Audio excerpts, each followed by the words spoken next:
అతడు ఒక చెప్పులు కుట్టుకునే ఒక వ్యక్తి. అతనికి ఒక చిన్న షాప్ ఒకటి ఉండేది. తనలో వ్యాపారం చేసుకుంటూ అతని షాపులో ఒక ప్రపంచ పటం ఉండేది. ప్రతినిత్యం ఆయన ఆ ప్రపంచ పటం మీద చేతులు ఉంచి ప్రార్థించేవాడు. ప్రపంచాన్ని దీవించండి, ఈ ప్రపంచాన్ని మీరు కరుణించండి, ప్రపంచానికి మారు మనసు కలుగజేయండి అని ప్రతిరోజు నిత్యం ప్రార్థించిన సమయంలో ఆయనకి భారతదేశం మీద ఒక ప్రత్యేకమైన ఒక అభిమానం కలిగి ఉంది. ఆ విధంగా భారతదేశానికి వచ్చి అతను భారతదేశానికి సువార్త అందించాలని, భారతదేశాన్ని దేవుని వాక్యాన్ని తెలియపరచాలని ఎంతో ప్రయాసపడుతున్నాడు. ప్రార్థన ద్వారా కష్టపడుతున్నాడు. తన కుటుంబం అంతా తీసుకుని వచ్చి భారతదేశంలో జీవిస్తూ దేవుని మాటలు చెప్పుకుంటూ దేవుని యొక్క వాక్యాన్ని అందరూ తెలియపరుచుకుంటూ సువార్త ప్రవచించడం జరుగుతుంది. అయితే తను భాష రాదు, భారతదేశంలో ఉన్న భాష అయితే రాదు. అయినా సరే నేర్చుకొని భారతదేశంలో ఉన్న భాషల్ని ఆయన తెలుసుకొని భారతదేశంలో ఉన్న ప్రజల కోసం ఆయన సువార్త ప్రకటించాలని తపన పడుతూ ఉండేవాడు. అలాంటి సమయంలో కూడా ఒక ఆలోచన కలిగింది.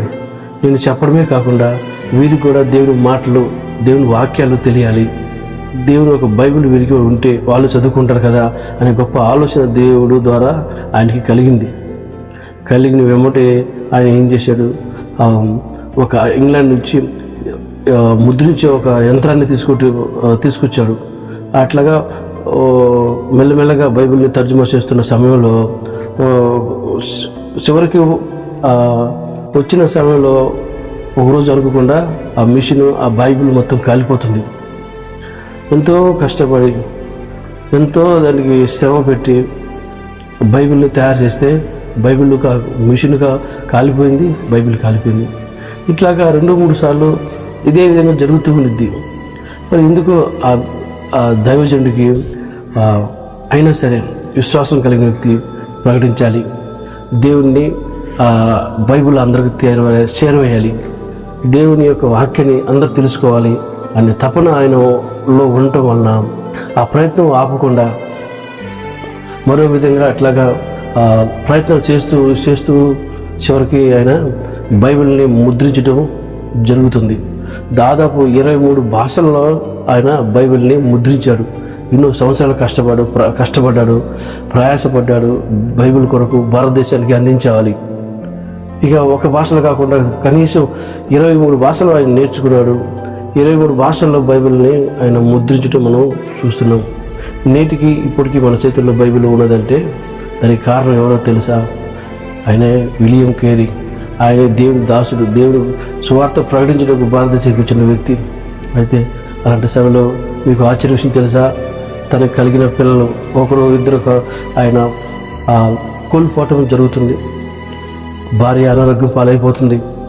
అయినా సరే ఓర్పుతో కలిగి కుటుంబానికి ఒక్కొక్కరుగాను చనిపోవటం జరుగుతుంది. ఆయన పట్టు వదలకుండా తన కుటుంబాన్ని కోల్పోతున్నా కూడా ఆయన భారతదేశానికి వచ్చిన సంకల్పం, ఆ యొక్క పట్టుదలతోటి, దేవుని మీద ఉన్న విశ్వాసంతో ఆయన బైబిల్ని ముద్రించటము, అలాగే బైబిల్ని అన్ని రాష్ట్రాలకి అందించడం జరుగుతుంది. కేవలం దేవుని యొక్క విశ్వాసం ద్వారానే, కేవలం బలమైన వాక్యాన్ని, పరిశుద్ధ గ్రంథాన్ని ప్రతి ఒక్కరికి చేరవేయాలి. ఈ సువార్తను అందరూ తెలుసుకొని మారు మనసు పొందాలని ఆయన ఒక తపన, ఆత్మీయత కలిగిన ఒక ఆరాటం. చూశారా దేవుని బిడ్డరా? నేటి దినాల్లో మన చేతిలో బైబిల్ ఉన్నదంటే దాని వెనకాల ఎన్నో కష్ట ప్రయాస దైవజనుల ద్వారా అలాంటి కార్యక్రమాలు వాళ్ళు తెలుసుకున్నారు కాబట్టి, అలాగే వాళ్ళు ఆ విధంగా ఉన్నారు కాబట్టి ఈరోజు మన చేతికి బైబిల్ వచ్చింది. కానీ దాన్ని మనం కొంచెం చదువుతాము, లేదా చేతుల్లో పెట్టుకుని తిరుగుతాము, లేదంటే ఇంట్లో పెట్టుకుంటాము. కానీ దాన్ని పూర్తిగా ఆత్మీయంగా మనం దాన్ని చదివే వారంగా లేము.